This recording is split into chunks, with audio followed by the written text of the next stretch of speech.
আজকের টপিক কিভাবে ডায়োড দিয়ে আমরা ব্রিজ কানেকশন তৈরি করব।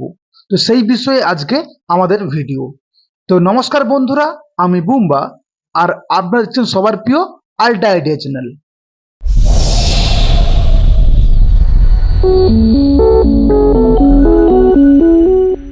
ব্রিজ কানেকশন করার আগে আমাদের ডায়োডের পজিটিভ এবং নেগেটিভ দিক কোন দিকটি এটা কিন্তু আমাদের জানতে হবে, না হলে কিন্তু আমাদের সমস্যায় পড়তে হবে।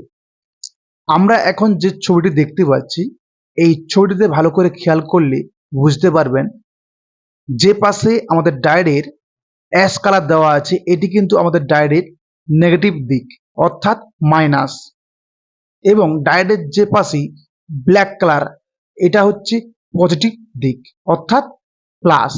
অনেকেই বলে থাকে ডায়োডের যে পাশে অ্যাশ কালার আছে এটি হচ্ছে ডায়োডের পজিটিভ দিক এবং যে পাশটি ব্ল্যাক কালার এটি হচ্ছে নেগেটিভ দিক, কিন্তু এটি সম্পূর্ণ ভুল। আপনারা এই ডায়াগ্রামটি দেখলে বুঝতে পারবেন অনায়াসেই। তাহলে কিন্তু আমরা বুঝতে পেরে গেছি ডায়োডের পজিটিভ দিক কোনটি এবং নেগেটিভ দিক কোনটি। এখন আমাদের যে কাজটি করতে হবে, দুটো ডায়োড নেব এবং দুটো ডায়োডের যে পাশে অ্যাশ কালার অর্থাৎ সাদা কালার করা আছে সেই দুটো পাশ আমরা একসাথে সংযোগ করব, অর্থাৎ ডায়োডের নেগেটিভ দিকগুলোকে আমরা একসাথে সংযোগ করব।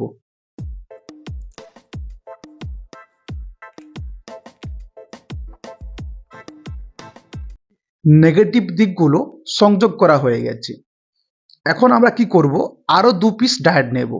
ডায়োডের পজিটিভ দিক অর্থাৎ ব্ল্যাক কালার দুটোকে আমরা একসাথে সেম ভাবে সংযোগ করব, অর্থাৎ এক পাশে আমরা নেগেটিভ সংযোগ করে নিয়েছি এবং আদার্স আর দুটো ডায়োডে আমরা পজিটিভ সংযোগ করে নেব, ঠিক এই রকম।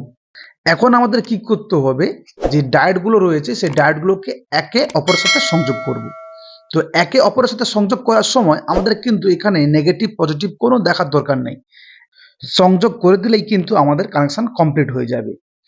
আমরা কি করেছি, সুন্দরভাবে ডায়োডের লেগগুলো কেটে সোল্ডারিং করে নিয়েছি যাতে কোনো রকম লুজ কন্টাক্ট না হয়।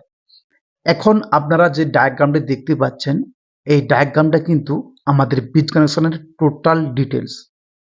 এখানে আমরা দেখতে পাচ্ছি যে অ্যাশ কালার দুটো যেখানে সংযোগ হয়েছে অর্থাৎ নিউট্রালটা মানে নেগেটিভটা কিন্তু আমাদের এখানে পজিটিভ হয়ে গেছে এবং আমাদের পজিটিভ দিকটি কিন্তু নেগেটিভ হয়ে গেছে।